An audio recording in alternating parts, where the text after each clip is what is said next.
Picture your mind as a storm, swirling thoughts, fears, and doubts spinning out of control. Now imagine standing at the center of that storm, untouched, calm, clear. That's what the Buddha discovered.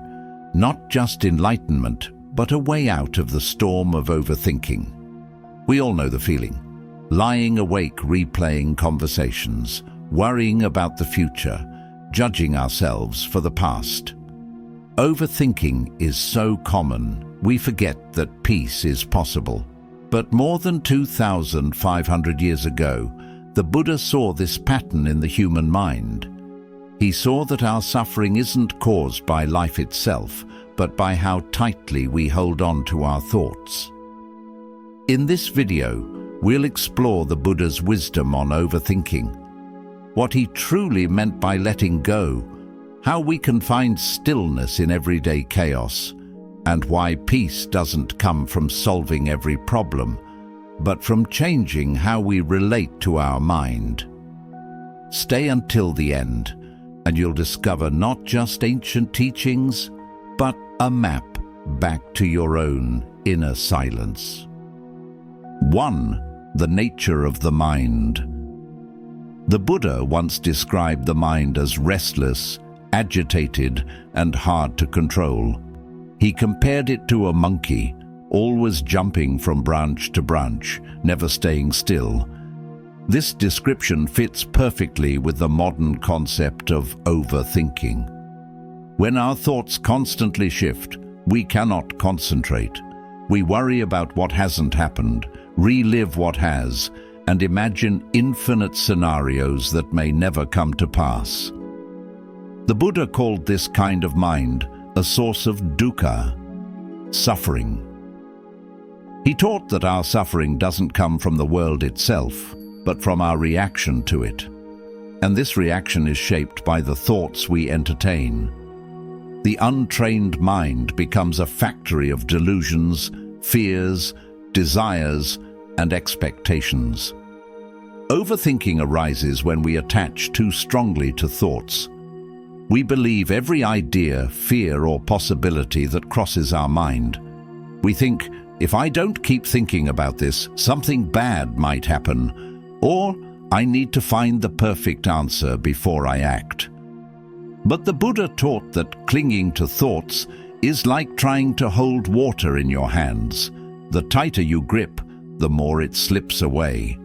In meditation, the Buddha observed that the mind could be trained. He saw that behind all the chaos, there is a natural awareness, still, peaceful, and undisturbed. This realization was central to his enlightenment. To overcome overthinking, we must first understand that we're not our thoughts. They are like clouds passing through the sky. Some are light and gentle, others dark and stormy. But the sky, our awareness, remains untouched. 2. The Four Noble Truths and Overthinking. To truly understand what the Buddha might say about overthinking, we need to return to the very foundation of his teachings, the Four Noble Truths.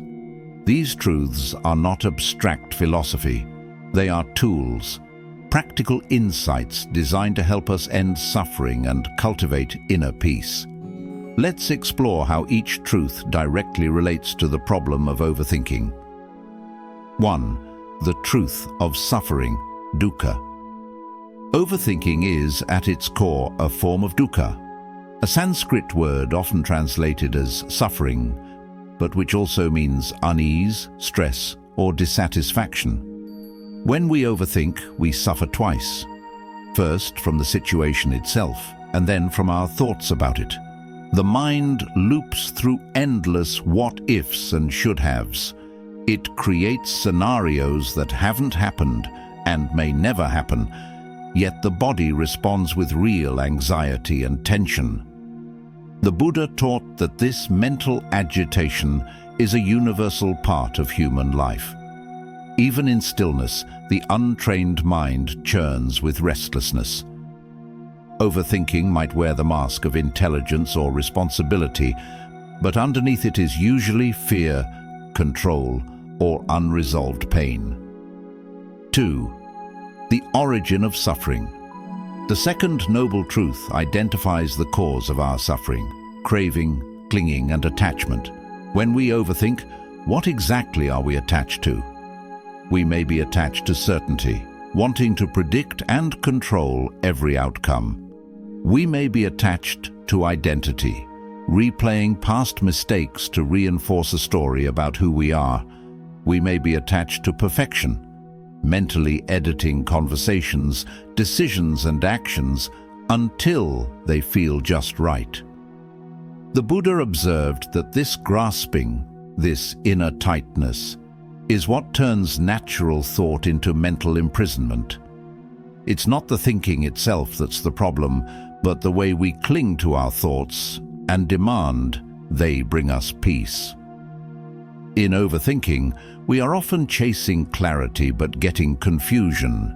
The harder we try to mentally solve the situation, the more tangled the mind becomes. And this endless mental motion is a direct symptom of craving. 3. The cessation of suffering. But the Buddha didn't stop at identifying the problem.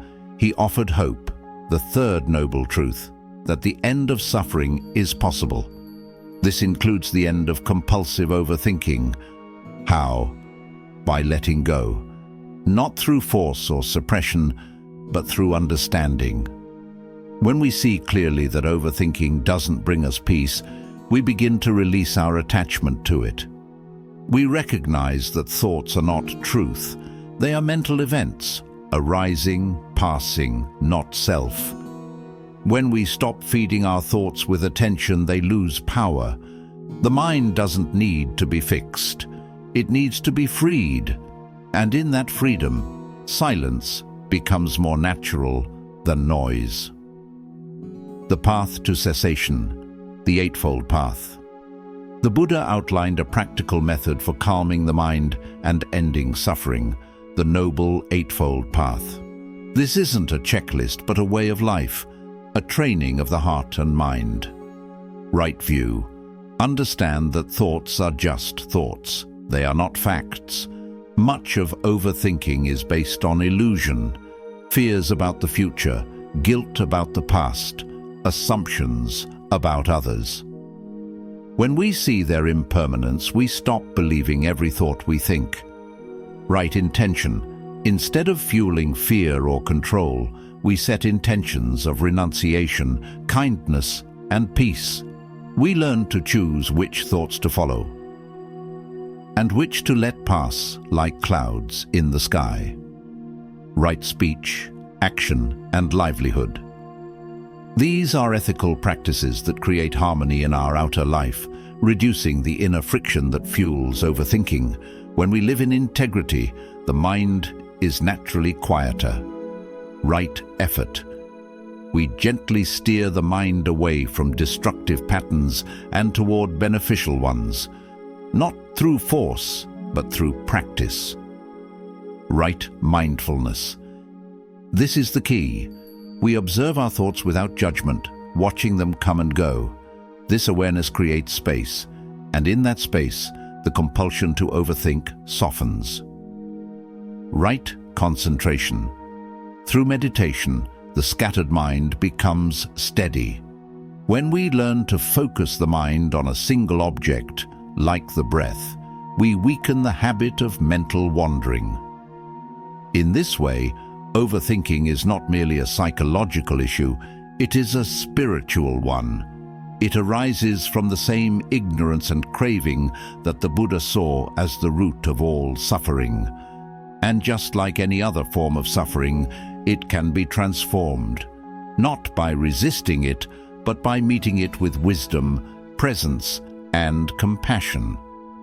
When we walk the path the Buddha laid out, the mind doesn't just get quieter, it becomes free. 3. Mindfulness and present moment awareness. One of the Buddha's greatest teachings is sati, mindfulness. It is the practice of being fully present in the here and now. Overthinking thrives in the past and future. It replays old events, imagines worst-case scenarios, and builds castles in the air.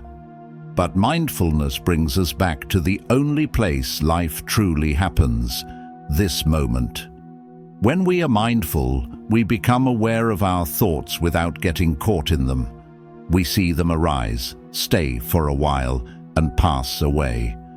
Just as a fire burns only when fed, overthinking continues only when we fuel it with attention and belief. The Buddha said, "Do not dwell in the past. Do not dream of the future. Concentrate the mind on the present moment." This teaching, though simple, is revolutionary. In a world of distractions, learning to stay present is an act of liberation. In mindfulness meditation, we observe the breath. Why the breath? Because it is always now. Each inhale and exhale grounds us in the present. When overthinking arises during meditation, we don't fight it. We acknowledge it, thinking, and gently return to the breath. This process teaches the mind to loosen its grip on thoughts. Over time, the space between thoughts increases. The mind becomes less reactive and more peaceful. We no longer chase every idea or fear. We see them as temporary visitors, not truths. Mindfulness can be practiced outside of meditation too. Washing dishes, walking, eating, all become opportunities to anchor ourselves in the now. 4. Letting go. Letting go is at the heart of Buddhist practice. The Buddha didn't tell us to suppress thoughts or feelings. He taught us to release our attachment to them. Overthinking is a form of attachment. We grasp at understanding, control, and certainty. But life is uncertain. Trying to mentally solve everything is like trying to hold back the ocean with a broom. The Buddha said, "You only lose what you cling to." Letting go doesn't mean giving up. It means surrendering the illusion that we can think our way out of suffering. So, how do we let go? 1. Awareness. The first step is simple but powerful. Recognize when overthinking is happening. You can't release what you're not aware of. Pause. Notice the mental noise. Acknowledge, I'm caught in thought. This awareness creates a gap, a space where freedom becomes possible. 2. Acceptance. Next, meet your overthinking with kindness. Don't criticize yourself or try to force the thoughts away. The Buddha emphasized compassion as the foundation of the spiritual path. Overthinking is not a personal failure, it's a human habit. Welcome your experience with a soft heart. 3. Release. Here's where the letting go begins. Imagine placing each thought on a leaf and watching it float down a gentle stream. Or label the thought softly. Worry, planning, fear, memory. This labeling helps you separate from identification. You are not the thought. You are the awareness, watching it arise and pass. 4. Return. Each time you release a thought, gently return to the present. Feel the breath. Notice the body. Hear the sounds around you. The present moment is always here, patiently waiting to receive you. Letting go is not a one-time act. It's a practice, repeated moment by moment. Some thoughts will return, and that's okay. What matters is your willingness to return again and again with patience and grace. Over time, this practice rewires the mind. You begin to trust the silence more than the noise. You stop needing every answer, every certainty. You realize peace was never at the end of a thought. It was here all along, just beneath the grasping. Letting go does not make life empty. It makes life spacious. And in that space, the mind finds what it was searching for all along: freedom. 5. A practical daily practice. Here's a simple daily routine to overcome overthinking using Buddhist principles. Morning, 5 to 10 minutes. Sit in silence. Focus on the breath. Set an intention. Today, I will observe my thoughts, not become them. Throughout the day, practice mindful pauses. Before reacting, take one breath. Label thoughts silently. Thinking, judging, fearing. Evening, 10 minutes. Reflect. Did I overthink today? When? Why? What can I release? End with a short, loving-kindness meditation. May I be peaceful. May I be free from mental suffering. 6. The role of compassion in healing the mind. Overthinking is rarely neutral. It often arrives with an inner storm, a cycle of judgment, worry, and self-blame. We criticize ourselves for thinking too much, for not being calm, for not having all the answers. And in doing so, we add an extra layer of suffering to an already restless mind. But the Buddha taught a different approach, one that begins not with control, but with compassion. He often spoke of metta, loving kindness, as a direct antidote to suffering.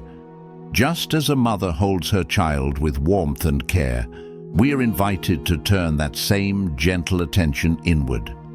When we catch ourselves overthinking, the healing response is not, "What's wrong with me?"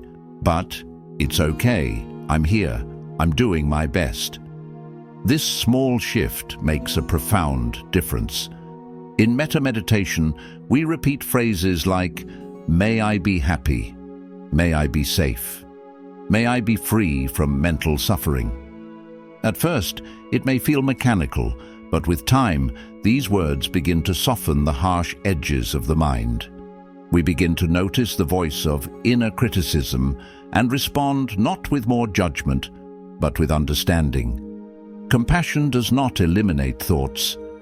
It transforms our relationship with them. Instead of trying to fix, control, or banish what arises in the mind, we learn to hold it all with gentleness. We say, "Even this too belongs." And as our compassion deepens, it naturally extends outward. We begin to offer the same kindness to others, especially those who trigger our worry or frustration. Overthinking often revolves around imagined conversations, past conflicts, or fear of judgment. When we meet these thoughts with compassion toward ourselves and others, their power fades. Compassion brings space. It creates room for healing, for breathing, for release. It allows us to recognize that we are not broken, just human, that we are not alone in our mental battles. When the mind races, compassion is not weakness. It is the most courageous choice. Overthinking loses its grip not when we conquer it, but when we care for it. And in that caring, the mind begins to heal. 7. Detachment and the illusion of control. At the heart of overthinking lies a subtle but powerful craving, the desire for control. We overanalyze conversations, rehearse future scenarios, and replay past decisions, all in an effort to predict, prevent, or perfect what happens next. But the Buddha, with piercing clarity, saw through this illusion. He taught that the more we cling to control, the more we suffer. Why? Because life, by its very nature, is uncertain. Everything is subject to change: relationships, health, emotions, success, failure. The Buddha called this anicca, or impermanence, and yet the overthinking mind fights this truth. It believes, if I think enough, I can make things safe, certain, and solid. But this only leads to mental exhaustion. Instead of control, the Buddha offered something far more liberating: detachment. Now, detachment is often misunderstood. It doesn't mean apathy or cold indifference. It means freedom, the ability to engage with life fully without being consumed by the outcome. Detachment means we can care deeply, give our best effort, and still let go of the results. It's the mindset of the wise. I plant the seed, I water it, but I do not obsess over the harvest. When we're attached to a specific outcome, our mind tightens. Every uncertainty becomes a threat. But when we embrace detachment, we breathe. We accept that we do not control the waves of life, but we can learn to surf them with grace. In Buddhism, this is closely related to the practice of equanimity, a calm, balanced state of mind in the face of change. It is the quiet confidence that says, whatever comes, I will meet it with awareness. Think of your thoughts like tabs on a web browser. Overthinking opens dozens of tabs trying to solve problems in advance, but none of them load fully. Detachment is like clicking close all tabs and returning to the home page. This moment. Or, imagine holding a bird. Clinging too tightly will hurt it. Holding too loosely, it flies away. Detachment is the gentle hold, aware, caring, but not grasping. Overthinking loses its power when we realize we were never meant to control everything. We were meant to show up, be present, and trust the unfolding. Letting go of control is not weakness, it's wisdom. And in that wisdom, the mind finds peace. 8. Cultivating inner silence. Beyond all the teachings, all the philosophies, and all the techniques, there lies something even more profound, the stillness beneath the storm. This is not something the Buddha simply taught. It is something he realized through deep meditation and awakening.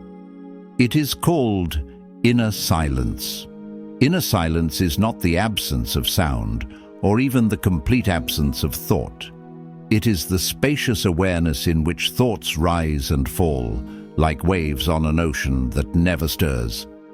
It is the calm center within the chaos, the unmoved witness within you that has always been there. The Buddha pointed to this silence again and again, not with loud proclamations, but with quiet presence. He taught that to access this silence, we must learn to stop chasing outcomes, chasing validation, chasing answers. Instead, we turn inward. Meditation is the gateway, not as a tool to silence thoughts by force, but as a practice of deep listening. We sit, we breathe, we notice. We return to this moment again and again, and slowly something opens. At first, the mind will resist. It will try to solve problems, build stories, or seek entertainment. That's natural. But if we remain still, if we remain patient, a shift occurs. We stop identifying with every passing thought and start recognizing the space between them. The Buddha described this space as nirvana, the extinguishing of the mental fires that drive suffering, craving, aversion, and delusion. In this silence, those fires lose their fuel. We find peace not by removing all thoughts, but by no longer clinging to them. This inner silence is healing. It brings clarity, balance, and deep rest. The more we sit in it, the more we realize our true nature is not the storm, but the sky behind it. In your everyday life, you can cultivate this silence even in small moments.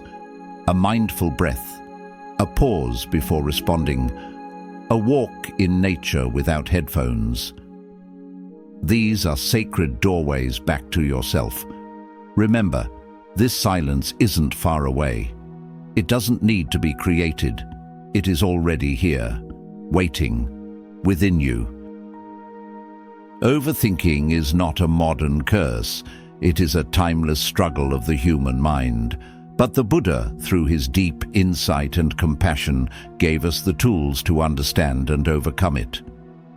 His teachings remind us that we are not our thoughts, that peace is possible, that freedom comes not from controlling everything, but from letting go. In a world that celebrates busy minds and constant thinking, choosing stillness is radical, choosing presence is powerful. So the next time your mind begins to race, pause. Remember the Buddha's words. Watch the thought without clinging to it. Breathe. Come back to this moment. You don't need to solve everything. You only need to wake up to what's happening right now, and in that wakefulness, peace will find you. Thank you for watching. If this video brought you clarity or calm, consider liking, sharing, and subscribing for more Buddhist wisdom.